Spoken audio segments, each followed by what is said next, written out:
Support for Wrong About Everything comes from Minnesota's credit unions. Credit unions are locally based, member-owned financial cooperatives that return earnings to members through higher savings rates, lower loan rates, and reduced fees. Visit mncun.org for more information.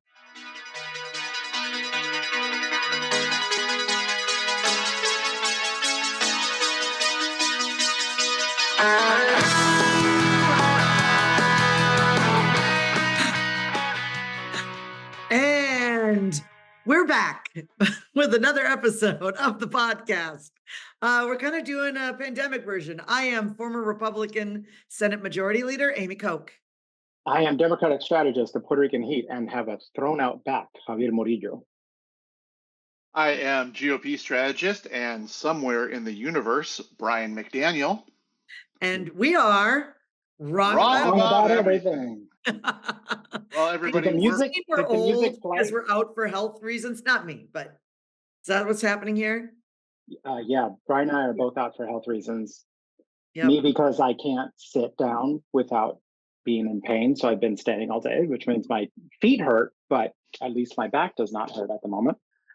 And Brian, what do you got? Your heart? Well, so I had cardiac rehab today, and it was in Burnsville, and so it was more of a transportation issue than a health issue. But I'm usually pretty tired after rehab, so I'm happy to be here. But the reason why I have for those of you watching us on the screen, I'm in my office, but I've got a lot of junk in my office because we just got the floors done upstairs. So that is why I have the background screen, which I usually reject as something that adults should do, but I apologize.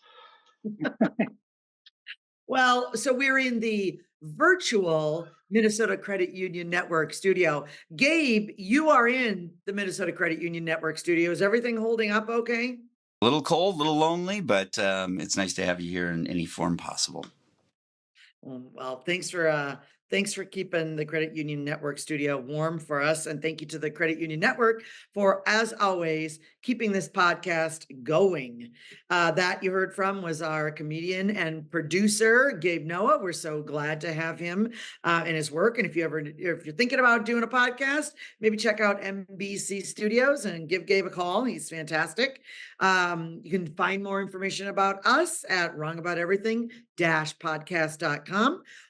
Or you can go to the Wrong About Everything YouTube channel, the Wrong About Everything Facebook page, Wrong About Everything Twitter. We are, in all your social places, right? We also want to pay some bills here and thank our another sponsor of ours. It's Bradshaw and Bryant. Bradshaw and Bryant and their entire team of attorneys and staff are dedicated to providing the legal advice you need, combined with the service and personal attention you deserve. If you have questions about how they can assist you with a personal injury, wrongful death, or criminal defense matter, Brian, do not hesitate to contact them.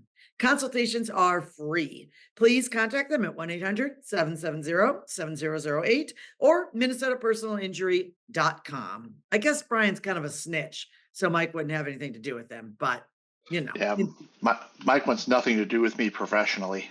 Yeah, that's great. Poor Mike Bryant. All right. Okay. Well, I'm hoping that everybody will be on the mend soon, but I'm glad that we could do it this way. I can't believe we're saying this again. But the past week was the second assassination attempt on former President Donald Trump. This time was not nearly as close. Of course, the first assassination attempt was an active shooter with a bullet that grazed side of his head, his ear. This time, as my understanding is, that Secret Service caught like a gun barrel sticking out of some bushes, and then the would-be shooter ran away. He had left an AK-47 in the bushes, like a backpack, some other items. But he got away initially, and then law enforcement and the Secret Service caught up with him, and he is in custody. And it has something to do with Ukraine, I believe. And so, and also, Well, by the way, the former well, president, we know that has something to do. Like he that's has yeah. been unique, yeah, but not that the assassination attempt has nothing to do with the Ukraine. No. I'm sorry if I was unclear. That was his reasoning, right? So the first Well, assassination no, attempt but that's all, like we don't know that that was his reasoning for being there. We know that he is a person who is obsessed with Ukraine. We don't know any we don't connection know for between sure like what. what. That's a good clarification. That's good clarification. So the former president was several holes down. So he was actually not there in sight, but the person had been sitting there, the gentleman had been sitting there for like 11 hours. He'd kind of staked out. And my understanding is he sort of had been kind of monitoring and kind of learning Trump's schedules because this was an unscheduled golf game. But he had a feeling that this was going to be a time for him to go golfing. So he must be sort of have been tracking sort of the movements of the president, former president. So again, unsuccessful. Thank goodness. Um, maybe we don't want to launch it, but I think there's another story that I kind of wanted to combine and have a discussion here. That this week there were, I believe it was 16 states where election offices received suspicious envelopes, some of them filled with white powder, not the state of Minnesota. So some of them actually opened envelopes. Others received packages but didn't open. And then a few states, the package actually got intercepted. They had been sent to some election offices in other states, but the packages were intercepted before they even got to the election office. So actually, the secretaries of state who are in charge of overseeing elections issued, including our Secretary of State, Steve Simon, issued a statement condemning political violence of any kind. And I actually want to read that. We were hoping to have the Secretary Simon on. He was not able to make it today, but the statement goes, time and time again, NASS, which is the National Association of Secretary of States, has condemned threats towards election officials and workers. We have continually spoken out against previous suspicious letters sent and the first assassination attempt of former president and current presidential candidate. This must stop, period. Our democracy has no place for political violence, threats, or intimidation of any kind. And so, as I said, led by the president of the NASS, who is the Minnesota Secretary of State, Steve Simon. And thanks for adding that and including that whole that thing in the sort of under the same rubric. I would add in there as well, just for us to also talk about and think through that this last week, Springfield, Ohio, Yes. schools have had to close like several days in a row. The city hall has had to be evacuated over threats that have been made there, both directed at the Haitian American community or just generally. There's been I've seen some talk about there being that this might be like troll farms that are doing the threats, but either way, it's disgusting, right? It doesn't right. matter if it's like, well, it's either way it's disgusting, and wherever it's coming from, it's clear that people are taking advantage of like an opportunity created by like this moment of chaos. And I would argue, I think JD Vance this last weekend made it clear that this was a strategy, and like on the Trump campaign's part with regards to Ohio, and to me, what all of this is a sign of is me, like our longtime listeners will say, is me beating that dead horse, but that horse ain't dead. But is that this is the reality of an authoritarian playbook, right? That like chaos, authoritarians like thrive on chaos, and also just a symptom of a society that is been where social norms and civil discourse and civil society generally has been disintegrating. And so I've been saying for a long time, like we should expect like 2024 to be chaotic, for 2024 to be, for us to unfortunately see. I predicted political violence last year, way before 2024, and I'm, it scares me to think of like, I was on a call today trying to figure out planning for things like this, and one of the things that I just was saying is that like we have knowns to plan for, and then we have a whole lot of unknowns that we also have to be like ready for, because we don't know what, like, because there's purposeful chaos happening, and there, and so you have the thing that seems to be most consistent with the guy who was outside the Trump golf course, and the shooter in the first assassination attempt. What is this very online, very online, very conspiratorial, um, uh, just reality that so many people, especially men, are living in these days, and these are the terrifying consequences.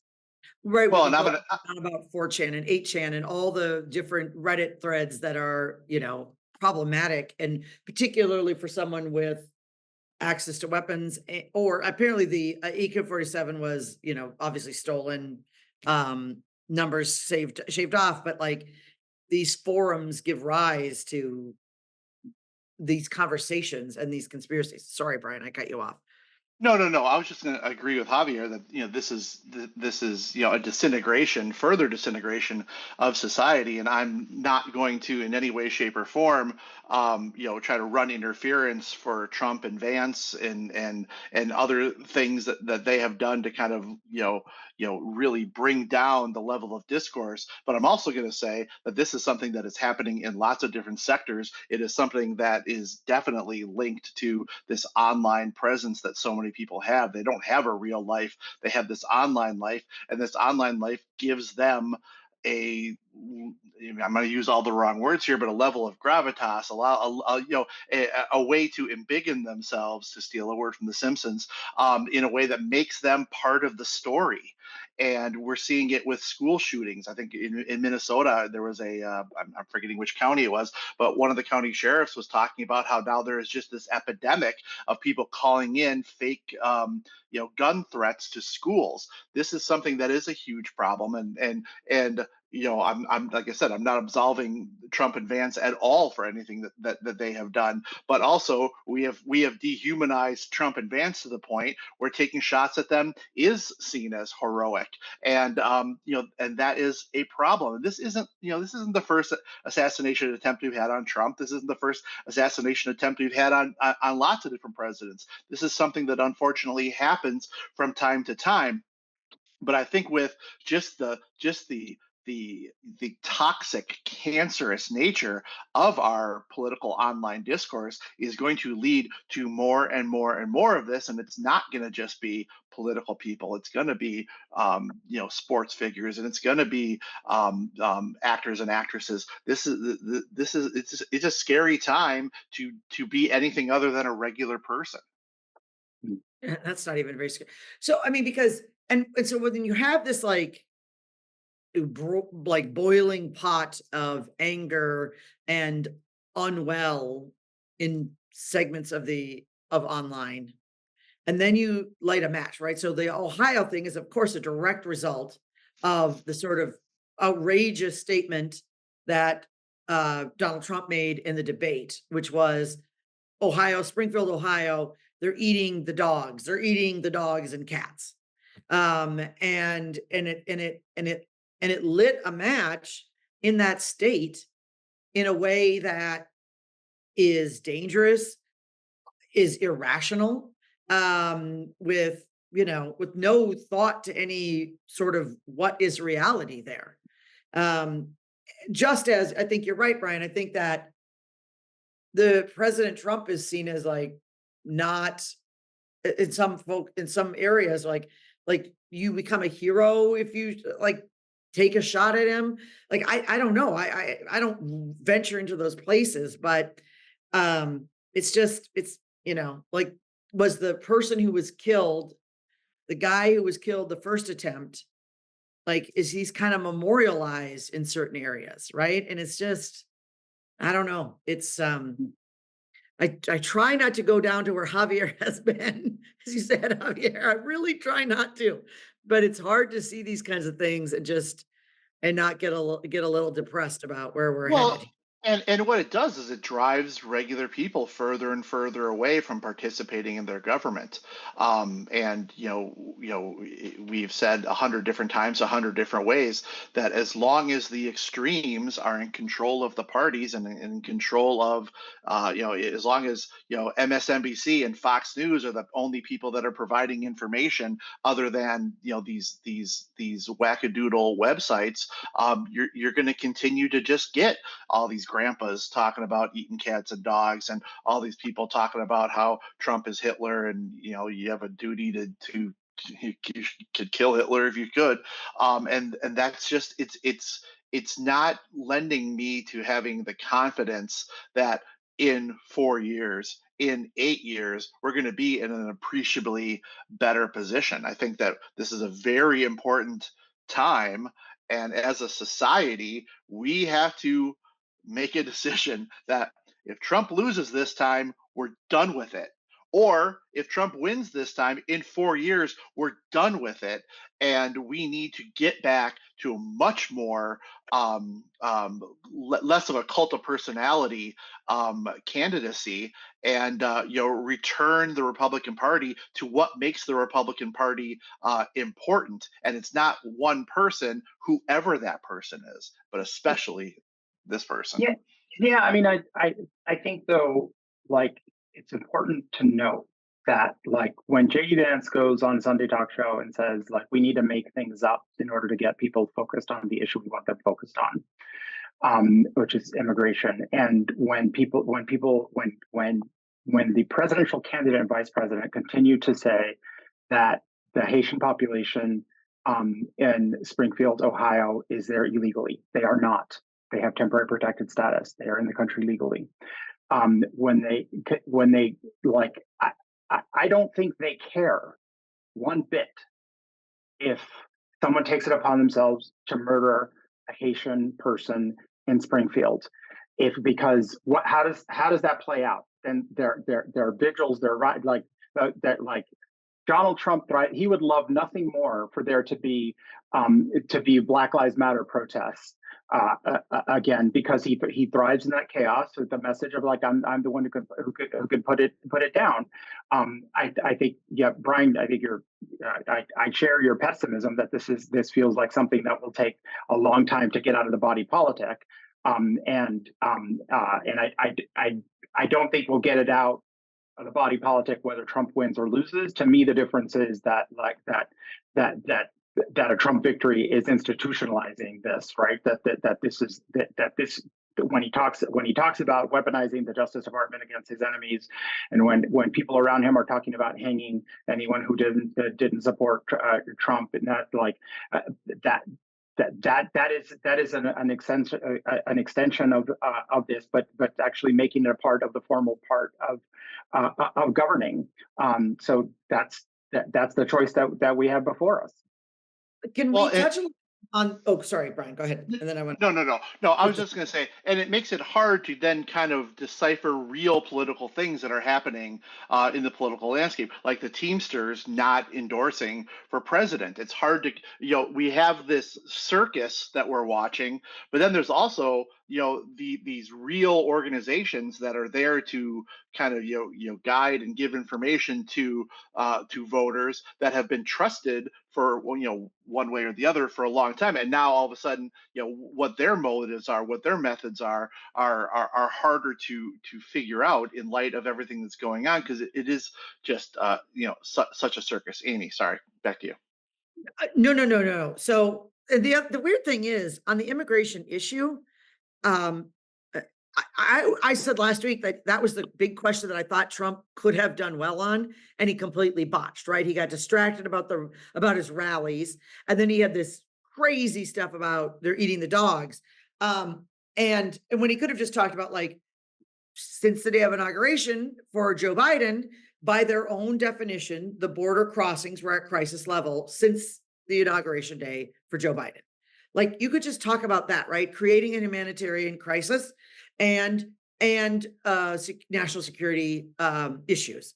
So, but they don't talk about that, right? They don't talk about the actual thing. They throw up this. You don't have to make up a story, JD Vance. You don't have to just talk about the issue, but they're totally missing the election stuff, though, because I find this to be a different even than the political violence that we're seeing. Because why does someone send white powder to someone in the mail? Intimidation, right? Intimidation, harassment. They have found that the substances have not so far been dangerous. However, someone or someone's, many people maybe, are doing this for intimidation factor. And why? To affect the democratic process of election in this country. And I definitely believe it ties into all the political violence, it's a subset that is, I believe, aimed specifically at intimidating folks overseeing the election, which is completely antithetical to everything we believe as Americans. We believe in democracy, we believe in an election, and those people sending that are not patriots, they're not good people. They are intentionally working to disrupt the democratic process, and I don't see it any other way. And even though apparently the substances have not been dangerous, that's not even really the point, right? They're not actually trying to kill people. They're trying to scare people. And they're trying to scare them for that reason. Right. And they're trying to scare them in the context. We've seen lots of news this year about how hard it has been to recruit people to do these jobs. Yep. And people have been leaving these jobs. These are not well-paying jobs. No one's making themselves rich like managing elections for small counties and across rural America. Election judges harder to find, right? Election judges are hard to find, Republican and a Democrat at the polling place that are overseeing the election. Hard to find them. Right. Hard to find them. Right. No, so, which again, I think this is part of a strategy for creating chaos, and like sadly, it is working. But we'll see where it takes us to on election day. But I think I think the reason to me that that's something like as insane as I don't think in history we've ever seen a political interview as bizarre as JD Vance's this last weekend, where he admits to making shit up. But there's a level of trying to throw everything at the mat and let the consequences be gone, that is terrifying. Usually, in moments like this in past history, there would have been a collective consensus of rejection of this kind of thing.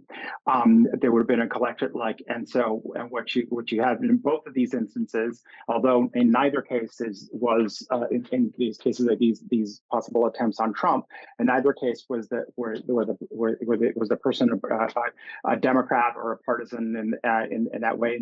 They more belong to a category of like we were talking about earlier, like very online and conspiratorial. But Republican elected officials in both cases immediately blame Democrats. And have we ever heard about the first shooter and more? We've not heard a damn thing. Is that weird? It's bizarre. It's completely bizarre. It's completely bizarre. We've heard nothing more. Nothing more. I find that completely bananas. Well, and there seems to be more of a link with the second person as far as having some formal Democratic ties. However, I don't think that that doesn't mean that Ken Martin called him up and told him he voted for Trump. He voted for Trump in 2016, and then he felt like. I mean, the articles. I mean, I don't know. I'm not going to argue with you about it. The articles say that people in his sphere. But the point is, his bio is his. Yeah, I think we're losing Javier a little bit. Try that again. Go ahead, Javier. Yeah, I mean, I think like that the guy, like in both cases, the category I'd put him into is online conspiratorial. This is a guy who voted for Trump in 2016, and then flipped, but then also is like has this weird obsession with Ukraine and tried to recruit, but he somehow was reaching Ukrainians and annoying the hell out of them. I think he was in. I think trying he to, was in Ukraine. I think he yeah, went. He think he traveled. Yeah, yeah. and yeah, It's yeah. yeah, the dude's clearly not well. I mean, also worth noting that the Secret Service has been asking Donald Trump to not do predictable things, right? Right. The regular golf outings to like people know that if it's a weekend, like there's certain golf places like this is the kind of things that they do with candidates, like they when Air Force One or Two departs, they said there's a decoy Air Force One or Two, they do all these things to deflect so that people don't have easily accessible where the president or any social security protectee is at any given time. And it's made more difficult, like when they're outside and in predictable places and in predictable movements, which is just, Yeah. It's difficult. All right. Well, just Let's the only thing I would say is only because, not to make it a big deal, but just because people email us saying, why didn't you say this or say that? There's articles you can find very easily here talking about how the shooter voted Democrat in the 2024 primary election. I'm not making a big deal out of it. I'm just saying there's lots of information out there. I don't know which of it's true, which of it's not, but anyway, moving on. All right. Should we do some plugs and then we'll move on to Spanks and things? How are you guys feeling about that? sure. I want to Um, make sure that cardiac rehab and bad back are taken care of. yeah. So So I am, unless my back does not get better in the next day, I will be on the Almanac Couch on Friday, nice. doing the political analysis. I don't know who the other folks are at the moment. I will not be on if I can't sit my ass down by then. But that's I wonder if that they've is the ever done plan. a standing almanac couch. I don't think so. No, I could just insist, right? I think I think you're that level. I think you're Yeah. that Just put in a rider. Like, I'm gonna need to put me behind the couch and lower the floor so that I'm at the same level as everyone else. right. Sorry, Annette Meeks, we're standing this week. Or who we're on. All right, Brian. I don't have anything other than the BS show with Bob Sansevier. You can find Amy and I on that program every Tuesday at on many different radio stations across the state, or you can find it at the BS show or the BS blog.com. Okay, just because my brother husband and I talk about this all the time, you can find Amy, you can find me, you can find Amy and me. Did he do it That wrong? would be incorrect. Because he always corrects me. I, I will not accept having my grammar corrected. Everyone overcorrects on I and uses I in all the inappropriate ways, and Brian always says that, and it's not correct. Yeah, he does. You can I think you and your brother should shut up. How about that? I love that cardiac rehab and bad back are arguing about grammar. This podcast is it's fire. This podcast is fire. I don't like your nicknames, Missy. I'm sorry, Puerto Rican Heat and Twin City Sugar arguing about grammar. Is that better? You could also just use our names. That would be a good second option. Yeah. Okay. Javi and Brian. Let's see. I did an interview with the London Telegraph this week. I'll be on Channel 4. It'll be on Tuesday. Let's see, what else have I got coming up? I had a fun story, Javier. I do Al Jazeera English, and I did an interview last week. And Al Jazeera English is like where you can get your news source if you're traveling abroad.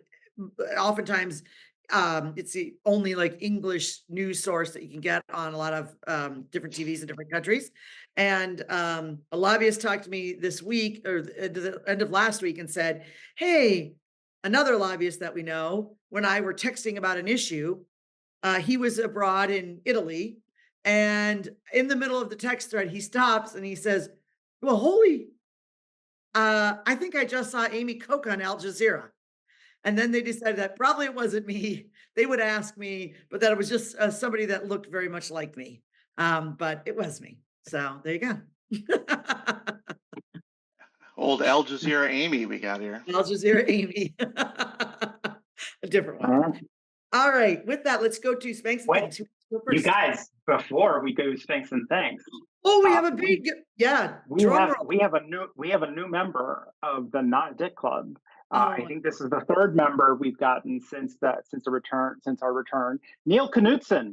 Neil Knutson. Sorry we didn't thank you last week. I couldn't open Patreon, but we are double thanks for you this week. We appreciate the support. If you listen to our program and you can spare to throw a few bucks our way, we would genuinely appreciate it. It goes to just simply our production costs, not to lining our pockets.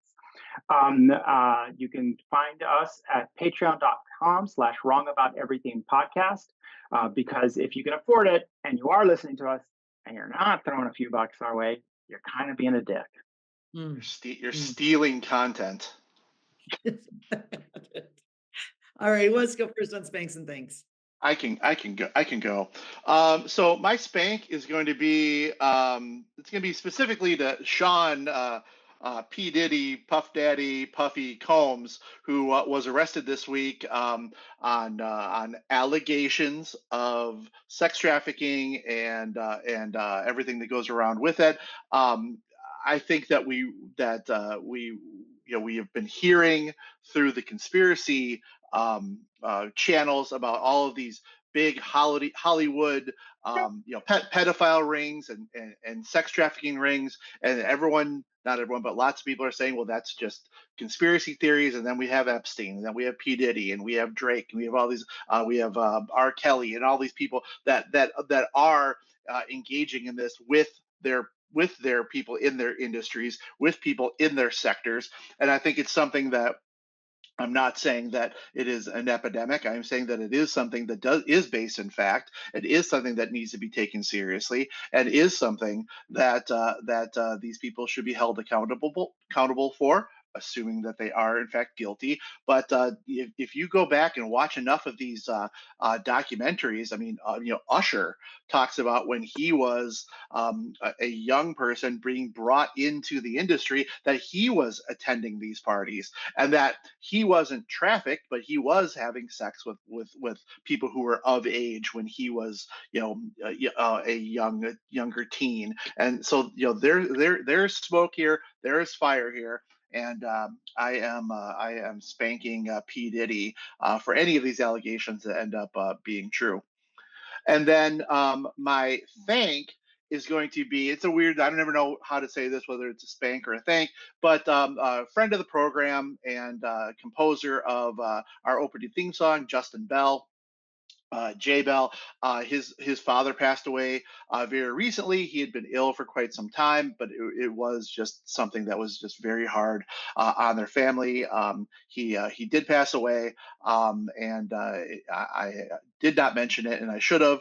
In fact, all of us know of multiple people very recently who have had loved ones pass away, and our hearts are with all of you as you go through terrible family situations. And my specific thank is to Justin Bell, not just for his contribution to the show, but for being a fantastic friend. And I think we might have just lost Javier.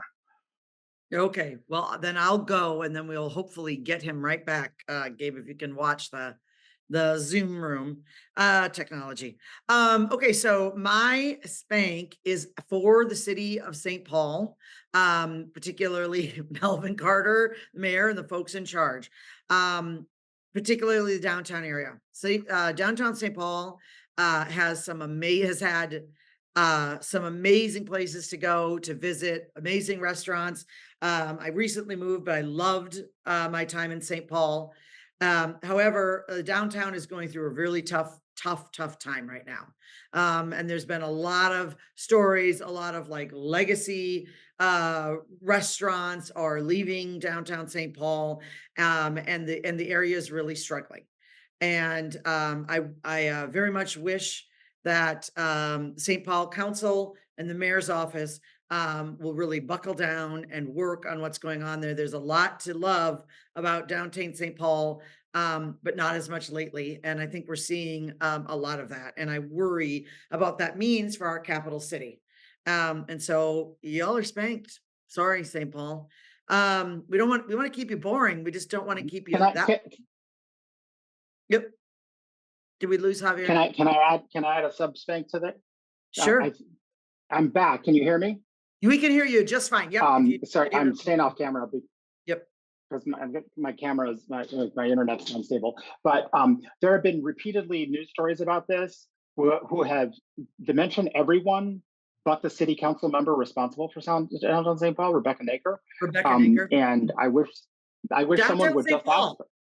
Yep, she represents downtown St. Paul. She is responsible. Right, and she's also my council member, and I would like, I've supported her in the past, but like this is like there's a crisis downtown, and zero peeps have we heard. That's right. That's right. I know people that have reached out to her and received very unsatisfactory responses. So yeah. Okay, and then my thank is for John Oliver. Brian, you're going to pay attention. This is Emmy related. Emmy related. At the Emmys a couple nights ago, he won an Emmy, just like some other people we know. And he was giving a very touching speech. And as a part of it, then he said, I also want to thank, and it's going to be very silly, he acknowledged, our dog. We had the most fantastic dog, and she was at our wedding, and she got us through the pandemic, and she was with us through 2 pregnancies. And at that point, the Emmy officials, I'm sorry to badmouth your golfing buddies, Brian, but they started to play him off as they will. And it was sort of a sad, slow music, which then really flustered him as he's trying to give this beautiful tribute. He said he felt like Sarah McLachlan, but he finished very strong. And he said, well, this is for all the dogs then.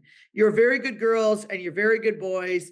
You all deserve a treat, and good night. And so I want to thank him for that lovely, sweet speech. If as anybody who owns and loves their pets know, it can be a very painful time. I thought it was touching. The Emmy people did apologize to him for being so ham-fisted. Yes, and heartless. There was a beautiful tribute to a dog that had been a part of his family for so long. Yes. Well, and Amy, just to that point, to amplify your point, this last week was my dog, my beloved dog Rizzo's 5th birthday. And when we got her from the shelter, her name at the time was Emmy. Oh. Don't mention this in your speech; they'll just play you right off. So. Play me right off. Play you right off. Javier, go ahead. Yeah. My spank and thank are related. My spank is to reggaeton star Nicky Jam, who this last week endorsed Donald Trump. But what was most notable about the endorsement is that Donald Trump, in introducing him, didn't bother to learn who Nicky Jam was, and said, "Y'all know Nicky Jam? She's a hot woman. She's a hot woman." Nicky Jam is not a hot woman. He's a debatably hot dude. And the mockery online was so intense. And then my thank goes to because this is in middle sentence, because my thank goes to the rock en español superstars Maná, who had a cover.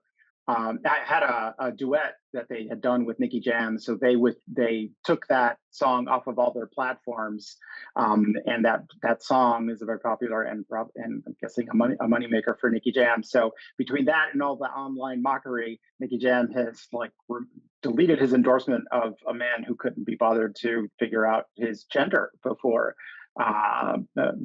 bringing him on stage. So Latinos who are reggaeton music fans and political nerds were having a lot of fun this last week following the drama. It was hilarious.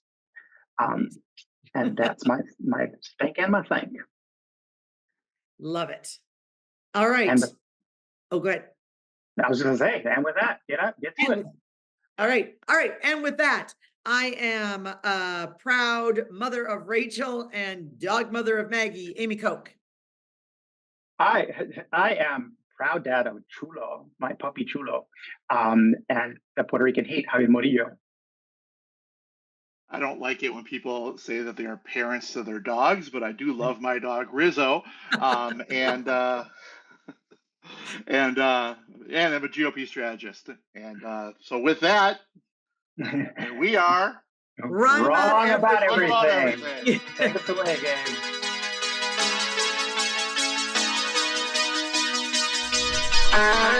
MBC. No relation to NBC.